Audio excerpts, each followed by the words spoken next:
Lord of all creation, of water, earth, and sky. The heavens are your tabernacle.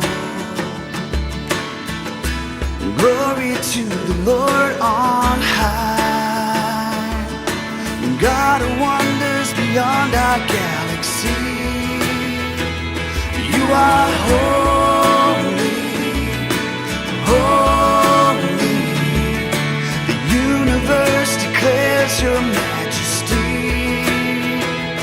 You are holy, holy, Lord of heaven and earth, Lord of heaven and earth.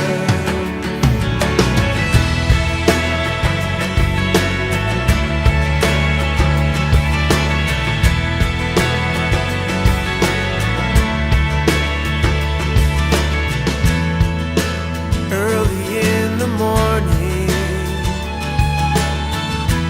I will celebrate the light. When I stumble in the darkness, I will call your name by night. God of wonders beyond our galaxy, you are holy, holy. Universe declares your majesty. You are holy, holy, Lord of heaven and earth, Lord of heaven and earth. Hallelujah, hallelujah to the Lord of heaven and earth. Hallelujah to the Lord of heaven and earth. Hallelujah to the Lord of heaven and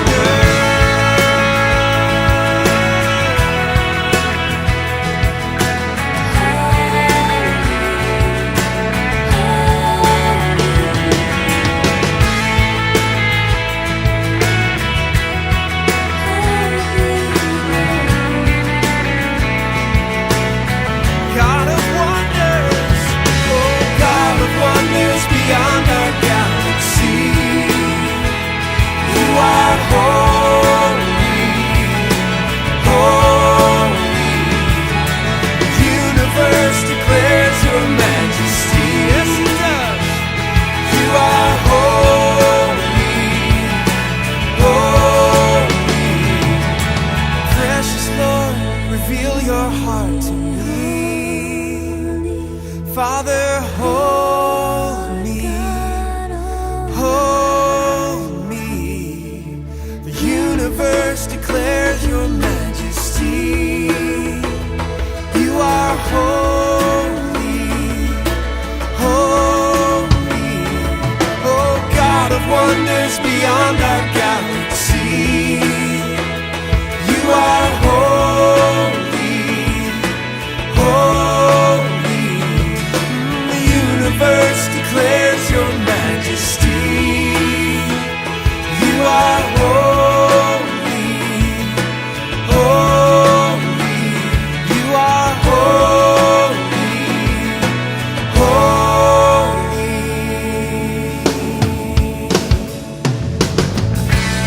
Hallelujah to the Lord of heaven and earth. Hallelujah to the Lord of heaven and earth. Hallelujah to the Lord of heaven and earth.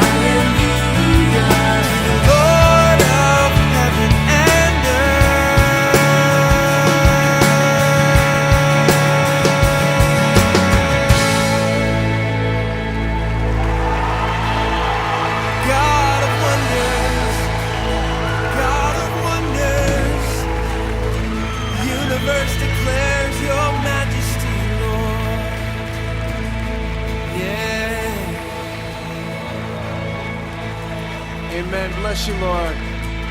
You are great, wonderful, holy, righteous.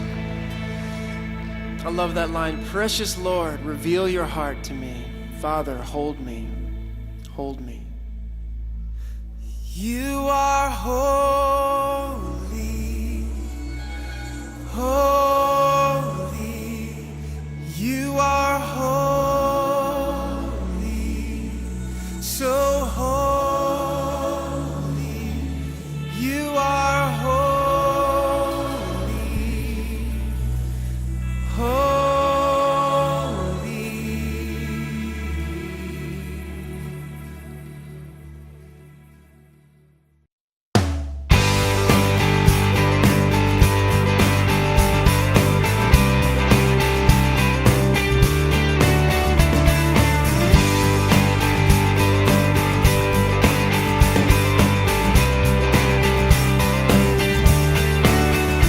You are holy.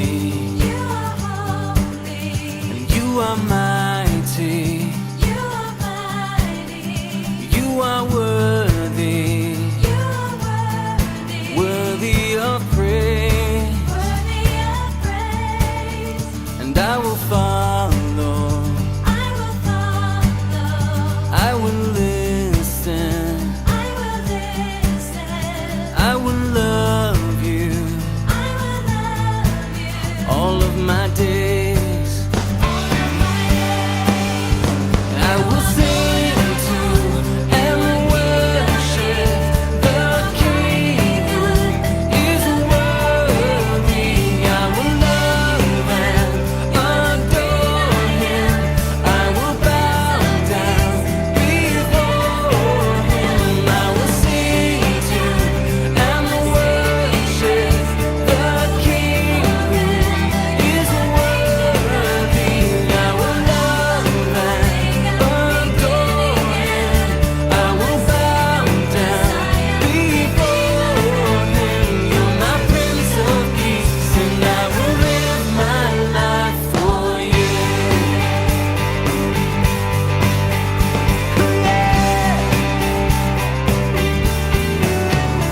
You are holy, You are holy.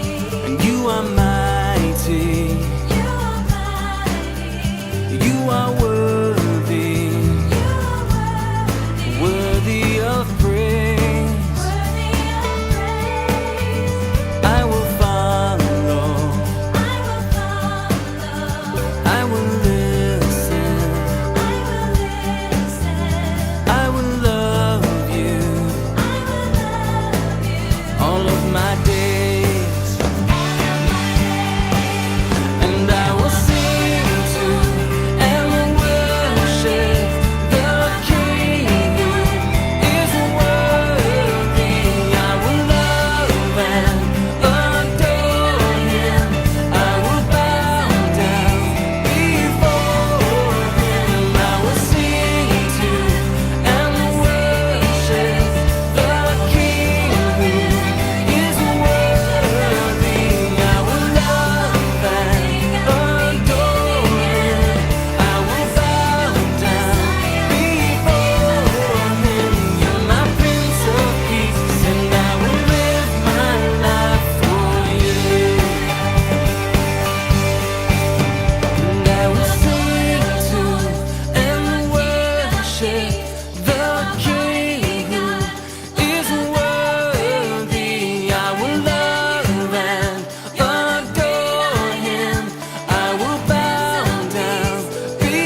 above all powers, above all kings, above all nature and all created things, above all wisdom and all the ways of man.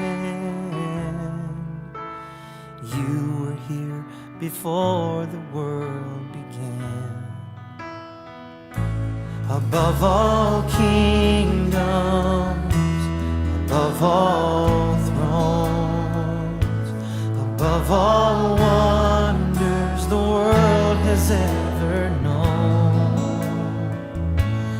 above all wealth and treasures of the earth,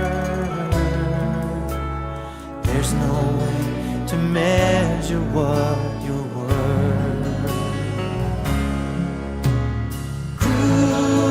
Crucified and laid behind a stone, you lived to die, rejected and alone, like a rose trampled on the ground. You took the fall and thought of me above all.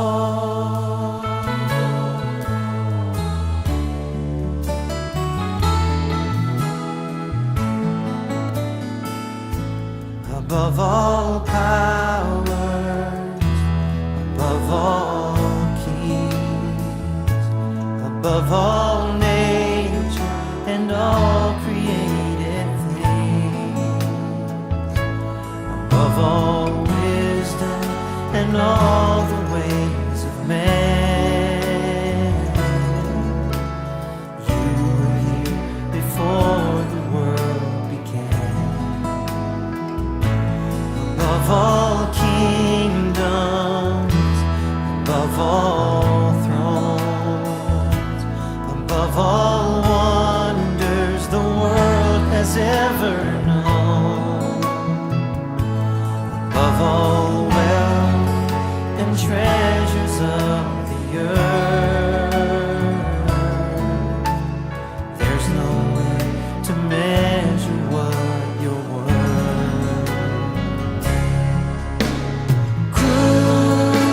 Crucified, laid behind a stone, you lived to die, rejected and alone, like a rose trampled on the ground. You took the fall and thought of me above all. Oh, you were crucified and laid behind a stone. You lived to die, rejected and alone, like a rose trampled on the ground. You took the fall, thought of me above all, like a rose trampled on the ground. You took the fall and thought of me above all.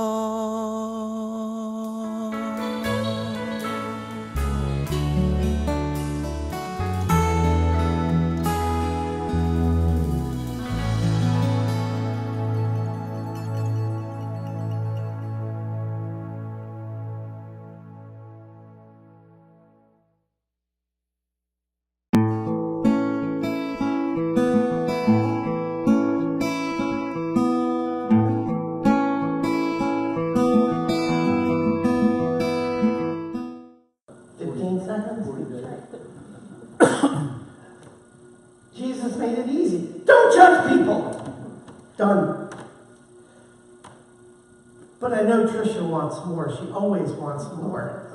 Because first thing I think of when I see no judging, it makes you think of courts.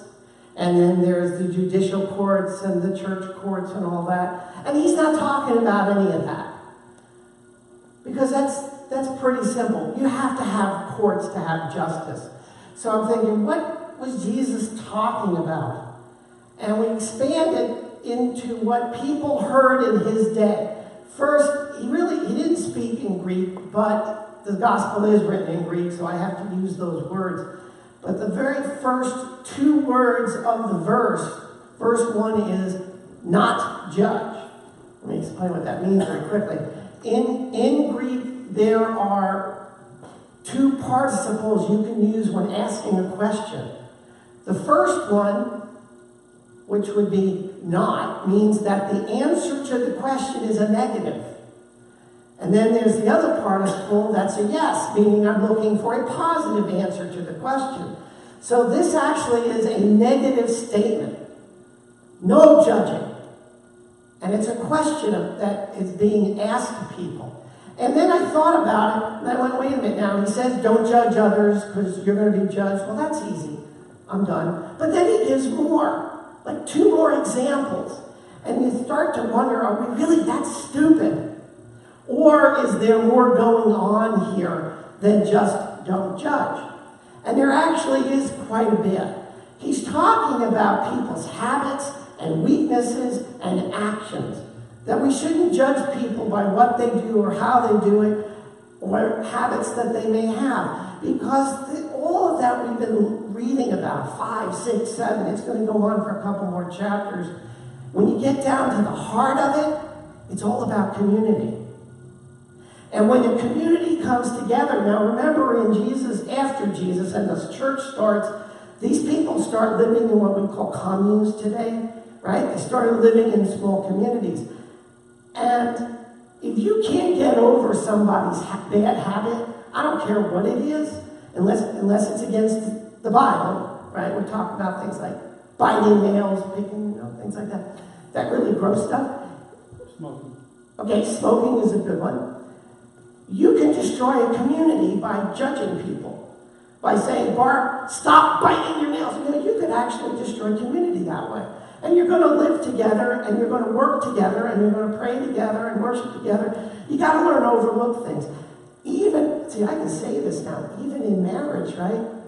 There are certain habits, we won't mention, that one has to overlook. Or she'll drive you crazy, right? But then you hear women. How many times I do this with weddings, and you hear these women say, I'm going to change him. Newsflash, Barb, not gonna. Yeah, you might change a little bit, but you can't change. You can't be guaranteed to change everything. So if you're going to marry this guy and you don't like the way he eats his soup and you can't get over it, maybe you don't want to get married. I'm feeding food. Well, one of them I actually heard was, when we got married and had kids, he won't drink as much. And here it was 12 years later, 2 kids, and I said, so how's that working out for you? No, you can't count on it. And we need to understand that. All this stuff we've been looking at, if you think of the heart of it, it's about how to keep a community together. Doesn't matter how big or how small it is. Everybody has shortcomings, except Jesus. We all have shortcomings. We all do things that annoy people. Well, doesn't matter what it is. You either get over it or go find another community to live in. But you don't destroy the community. And that also could be, if you want, you can add opinions and ideas and the whole bit. Because when I look on the outside of the church, what we've learned outside is we don't tolerate each other anymore. I have a different opinion than you on a topic. We don't tolerate having different opinions. But Jesus saying, you don't learn to tolerate, you're not going to have community. And nothing was more important to him than community. Therefore, no gossip. Do you know there's gossip in church? Did you know that, Bobby? We call them up north parking lot meetings. You have this big ad board meeting, right? And then you go out into the parking lot.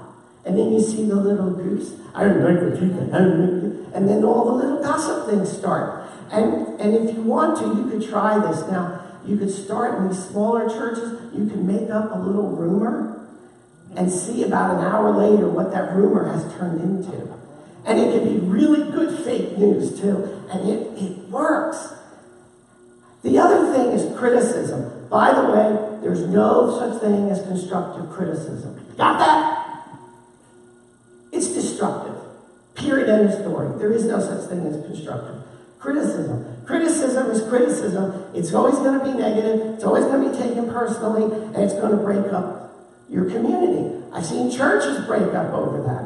One of them because one group believed, this is going back to the 40s, that you could play softball in the afternoon on Sunday, and the other group said, you can't. And they criticized each other for it. And what ends up happening? In 41, they split. And we were at this church in like 1999, and people still remembered it. Oh, we don't want to have another split. When was the split, Barb? 1942, are you kidding me? And people remember. Over what? It was ridiculous. But it does destroy communities. And that's what we're talking about. There should be no gossip. When I was in Dillsburg, I actually threatened to put hidden microphones, wireless, in the parking lot because I could get more information by what was going on out there than I could in meetings. And you had people agreeing to things. Imagine it as Greg, a trustee, David, and you guys agree to something, and then two of you walk out and say, nah, we're not going to do that, we're going to do something else. And if you want to destroy community, that's the first way to do it. And it's wrong. And that's what he's talking about here. That's the main purpose. Now, when you read the scripture, I thought I'd explain a couple things, because Jesus then talks about getting back what measure you give to people and what that actually meant. And it has to do with the culture of his day. What he talks about, and his examples, I should say, are all about his day.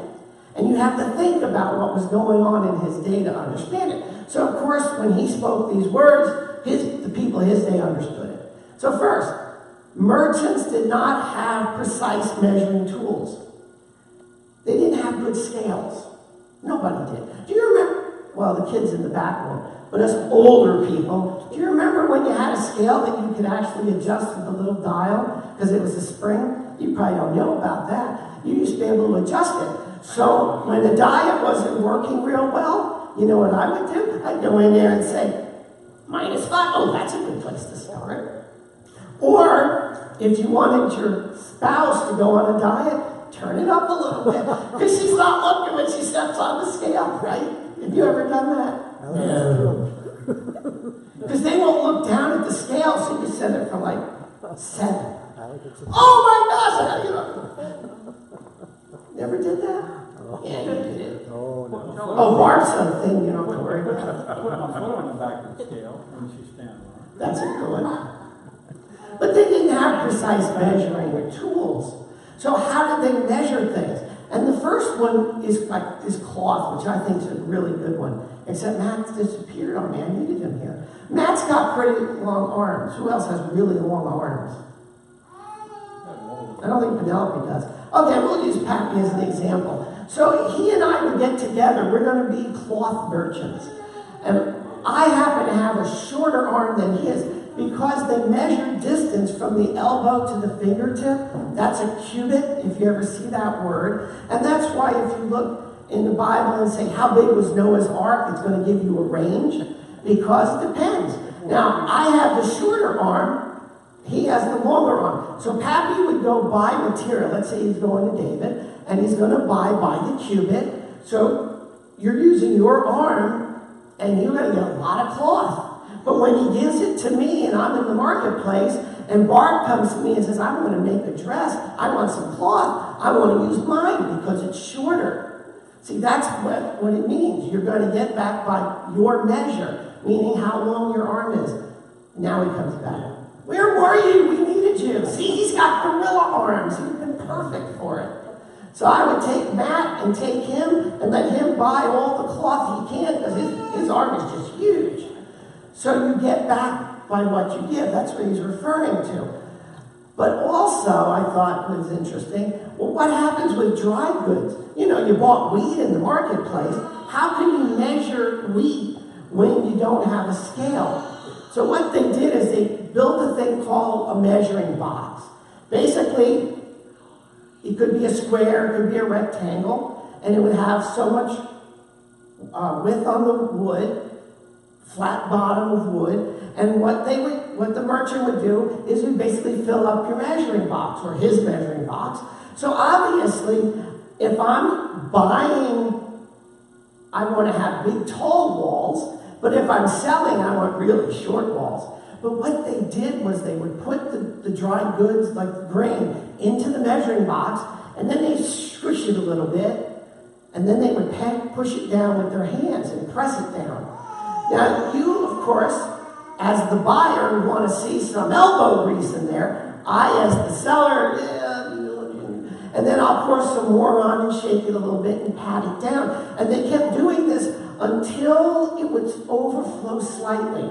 It had to overflow, measure for measure. So you can imagine that I might have a small measuring box, and Bill over here, my competition, might have a little bigger one. Who are you going to go to? The guy who's going to give you more because his measuring box is bigger. But the interesting thing about it, it has to spill over and be considered full. But how about liquids like milk and oil, which you would get at the market? People would bring their own containers. Because pretty much everyone used the same size. You didn't have a factory putting these things out.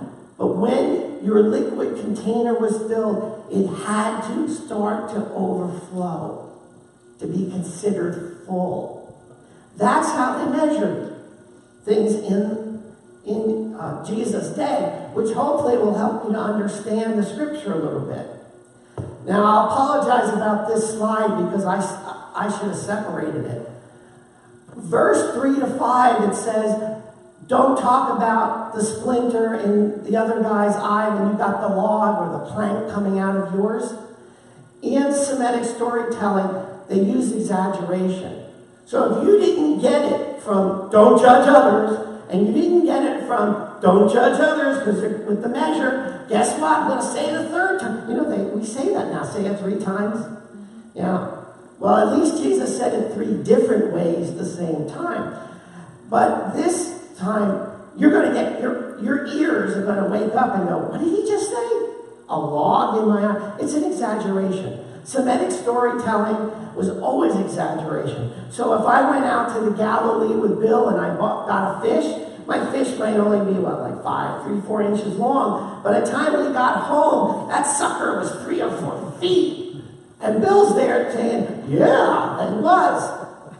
No, it was 3 inches. But and you see that. It was that big.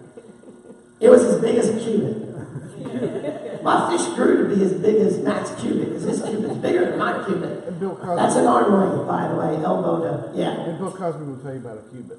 What's that? Bill Cosby will tell you about a cubit. Yeah, I don't think we should bring that up here. Well, that's going on. But you see, when you read stories, a lot of times you have stories in the scripture that are exaggerations. And the people did that all the time. It was to catch your ear, to the person who's talking to the person next to them and not listening. And all of a sudden they go, did he just say a log in my eye? How can you be that? That's what it was all about. Now, verse 6, which I'm sorry is not on a separate slide, because it is different, but it's connected at the same time, says that we should not throw anything sacred to dogs and pigs. First, dogs. Dogs in the Middle East then, not as much today because it's more modern, were despised animals. People didn't exactly have dogs as pets, like you brought them in your house at night and you fed them. No, they just lived outside. And when we were in Mexico, we saw what pretty much the Middle East looked like because people just let the dogs run wild. Which meant that if you had garbage to put out, guess where the dogs are going to be? Because you're not feeding the dogs. They got to get food somewhere. So they would ravage whatever they could. Even when we had little BJ. BJ was a good little dog. If you put the bag of groceries on the floor and he could smell anything, forget it. He could tear open a box of cereal within about 3 seconds. That's what they do. They go and they tear whatever. But now you've got wild dogs running around. And these dogs are hungry, so they're going to tear into things. And they're going to tear you apart. But you don't throw sacred words to them, which I'm going to tell you what that idiom means in a second. And then he repeats it by saying, not even pigs. Pigs were an abomination because the law said you can't eat pigs. They didn't have bacon back then. I'd be lost. So I didn't mean that. It was the Greeks and the Romans who brought pigs in. Greeks loved to eat pigs. Romans liked to eat pigs. They were very cheap, easy to raise, stupid animals, make a lot of bacon. That's fine. But then it said, don't throw your pearls. That one kind of caught me. I'm like, pearls? I don't have pearls. You have pearls? You probably do. The young ones probably haven't gotten pearls yet. You don't throw pearls. If you throw the pearls right in front of the pigs, pigs are stupid, they're going to trample it. It even says that in the verse. So what could this mean? Well, they had this other little idiom that we use today. You've heard of it. Pearls of wisdom. What are pearls of wisdom? It's speech, right? What this verse is saying is, and Jesus is saying this, do not get into a religious or a philosophical argument with unlearned people. Unlearned people, pigs and dogs. Metaphor for them. Because if you get involved in a discussion about theology and philosophy with someone who is not learned, then you could end up in a fight with them, which is very easy to do. And it turns out in his day, in his culture, wise men, rabbis who knew, would not talk to the common people about what the scripture meant or how they should live. They just didn't do that. They would engage in conversation with other wise men, other rabbis, other teachers, to exchange ideas and to debate about the scripture. But you never would have seen them debating with someone who wasn't trained, someone who wasn't educated. That's just something you didn't do. And Jesus is telling us, don't do it, because all you're going to do is get into an argument about it. And it could lead to a fight. See, again, here's the connection. Breakdown of the community. Instead, take the unlearned person and teach them the ways of God. Then have the conversation with them. If you've ever talked to someone who is an agnostic, who says there is no God, you could start saying, well, this, and then you know what they're going to do. They're going to tell you how wrong you are, and before you know it, agnostic wants to punch you in the face. Jesus is saying, don't do it. It's not worth it. And if it's inside the community, think about inside the community for a moment, because we're going to have new people come in, right? And they don't know the ways of God. They don't know the Bible. They don't understand all. And you can't engage in a heavy-duty conversation about the theology of Jesus on the cross until they're trained, until they understand. Because all it's going to do is break down community. Everything that he's talking about in these chapters are going to revolve around that. Interesting enough, the church used this verse in a very interesting way. The Didache was considered the Christian manual, the very, very first one, written around 90 CE by a man named Hippolytus, who became one of the first bishops. And this was a manual how to live as a Christian. And you can see chapter 9, verse 5. But let none eat or drink of your Eucharist, that's communion, except those who have been baptized in the Lord's name. For concerning this also did the Lord say, give not that which is holy to the dogs. That's the verse they're talking about. In the early church, until you were baptized, you were not allowed to come to the communion table. You were not educated. You spent 3 years learning about Christianity, learning about Jesus. And after 3 years, you could be baptized. Then you could partake in communion. Luckily, We don't follow that in the United Methodist Church. Our theology says that this is an open table for anyone who wants to come, and if you are not baptized, come anyway, because you can experience God's grace, which is available, we call it prevenient grace, to you. So come to the table and enjoy. But if you go and take some Catholic churches, some Brethren churches, Amish churches, you will not be allowed to come to the Eucharist. And they're holding on to this verse, and that's where it came from. So you don't give the sacred to those who don't know. So if you put it all together and say, wow, it seems so simple and it's now so complicated, it really isn't. Don't initiate or spread gossip. Big surprise, it happens in church. I'm not sure it happens here that much anymore. If your numbers drop, your gossip tends to disappear. Bigger churches we've been at, oh my gosh, if you wrote all the gossip down, I could write a book. It's unbelievable. And you shouldn't be doing that. Learn to overlook another person's habits or ways. So when we go and serve, excuse me, up in York and Compassion York, I'm not really upset that Pappy likes to use his left hand to dole out the soup, because he always splashes me. I just put up with it. No, he doesn't, but it's a good example. Learn to look the other way. Yeah, there are some habits that you wish people would get rid of. Smoking was a good one. You got rid of smoking, didn't you? No, my wife did. Your wife? Oh, she did. Excellent. 10 years ago. But you know what? If you don't look the other way, then you will not have community. It's going to break down. And then what are you going to do?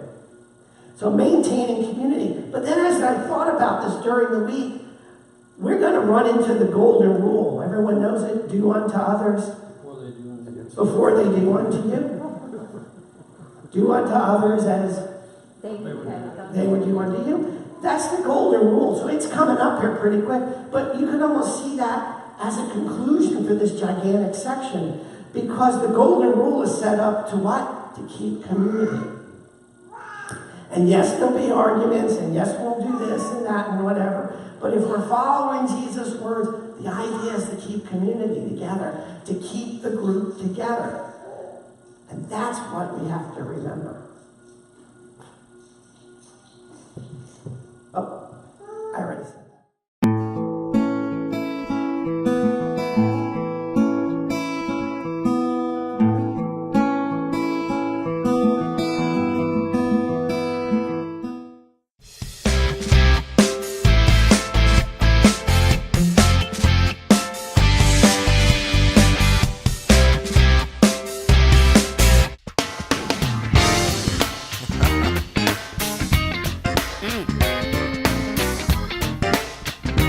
Come on. Oh, Jesus, we lift up your name. You're our King.